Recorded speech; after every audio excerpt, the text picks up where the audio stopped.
Mitch McConnell pulled $8 million from Blake Masters' Senate race in the state of Arizona. Now, the Senate Leadership Fund is the name of Mitch McConnell's super PAC. It's the largest super PAC in the country that's dedicated to electing Republicans to the Senate. Mitch McConnell is in sole control of it. It's actually how he maintains his power in the Senate, because he gives so much money to Republican Senate candidates and sitting Republicans for their re-election campaigns that they can't really criticize McConnell. They can't really push back on him. They can't call him out when he's not conservative. They can't.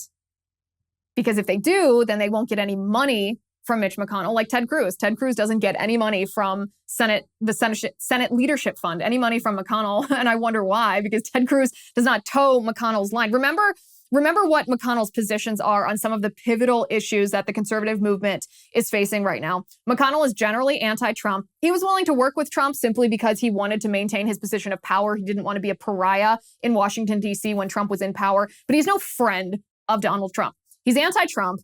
He considers January 6th to be a terror event. You remember how he acted, how he responded in the wake of that day. And he thinks that Joe Biden legitimately won the 2020 presidential election. He doesn't see any problem with election integrity. He doesn't acknowledge what Mark Elias and the Democrats did. He thinks it was all fair and square and A-OK, which is totally bananas. So these are some pretty pivotal issues where if sitting Republican senators speak out on these issues or contradict McConnell when he says stupid things about those issues, and they risk losing the money that McConnell is giving them. That's one of the reasons McConnell maintains his power, but that's what's happening in Arizona right now.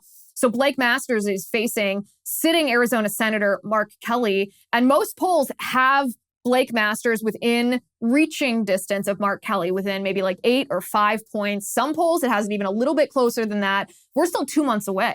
That's certainly possible for Blake Masters to overcome Mark Kelly, especially because Kelly has the incumbent advantage. The Senate Leadership Fund took $8 million away from this race. Now, their defense, McConnell's super PAC's defense, is that, we're still going to spend money in Arizona. We're just waiting until October to do it, which is unheard of in the campaign spending, the finance world, unheard of to wait until October. And they say they want to spread this money around to other races, that it's just a reallocation of resources based on recent polling.